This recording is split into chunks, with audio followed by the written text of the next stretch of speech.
Well, are you a liberal in the modern sense? Because you voted against the Sexual Orientation Equality Act in 2007. You abstained from the third reading of the same-sex marriage bill. You abstained from a 2011 bill to restrict abortion providers from providing counsel. There's nothing very liberal about that. I think very liberal about being, I mean, for example, just to clarify, I voted in favour of equal marriage. I also voted to challenge the legislation. You didn't vote on the one third hand reading because of conscience issues. I'm just explaining that.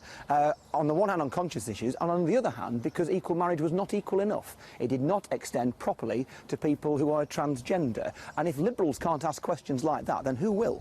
Well, why did you vote against the Equality Act on sexual orientation in 2007? Well, I mean, first of all, I'm in favour of that act. So I was why also, did you vote however, against challenging, as many other liberals did, and by the way, Peter Tatchell was on the same side as me, and many others were as well. Why you voted against it. Who thought that it is right that you stand up in favour of protecting minority rights in these circumstances. But I'm absolutely clear that I am undoubtedly and absolutely committed to equality for LGBT plus people. That's why, for example, I believe in extending equal marriage to make sure that transgender people are properly covered. It's an outrage. There is something called a spousal veto, which means people who are transgender do not... No.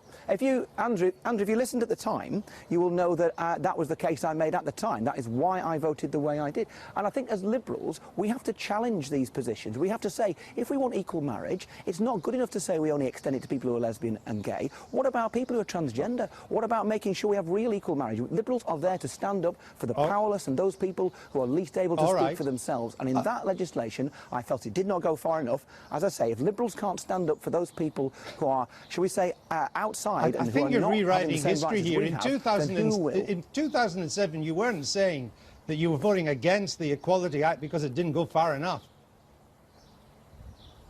Oh, yes, I did. I mean, I was very, very clear that what we were not doing at that point was recognising the rights of individual minorities of all kind. Remember that at the same time, in fact, I think probably the same week as that, I was one of those who proposed the abolition of the blasphemy laws, because I believe as a liberal we should have the right to offend and the duty to accept offence. We had the discussion over the tragedy at Charlie Hebdo a few months ago, which brought into sharp relief that in a true liberal society, tolerance means standing up for those people who sometimes you don't agree with, and that can mean religious minorities, political minorities, as well as people of all different kinds. And we need to remember, as liberals... You voted for tougher laws on abortion too, didn't you? No, I voted to maintain the current law on abortion. No, you voted for tougher term limits. In 2006, you voted for tougher...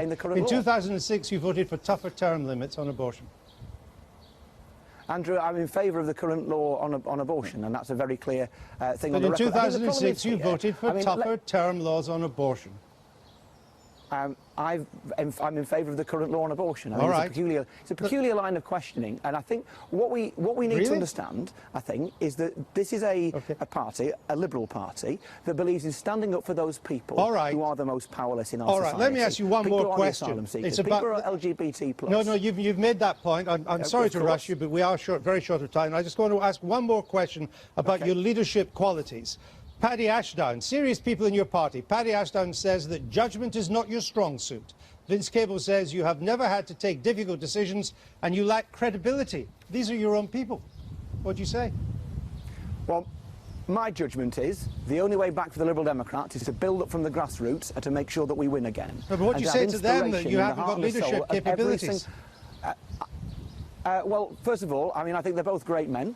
And they're listening now. They're listening to the only Liberal Democrat in the United Kingdom who got more than half the vote. My judgment is pretty clear. And if you want this party to survive, and winning and survival is all that matters if Britain's Liberal Party is going to survive, then I hope people will put their trust in me. Thank you, Tim Farron. I hope we get a chance to talk again in perhaps more relaxed circumstances before the vote takes place. Tim Farron.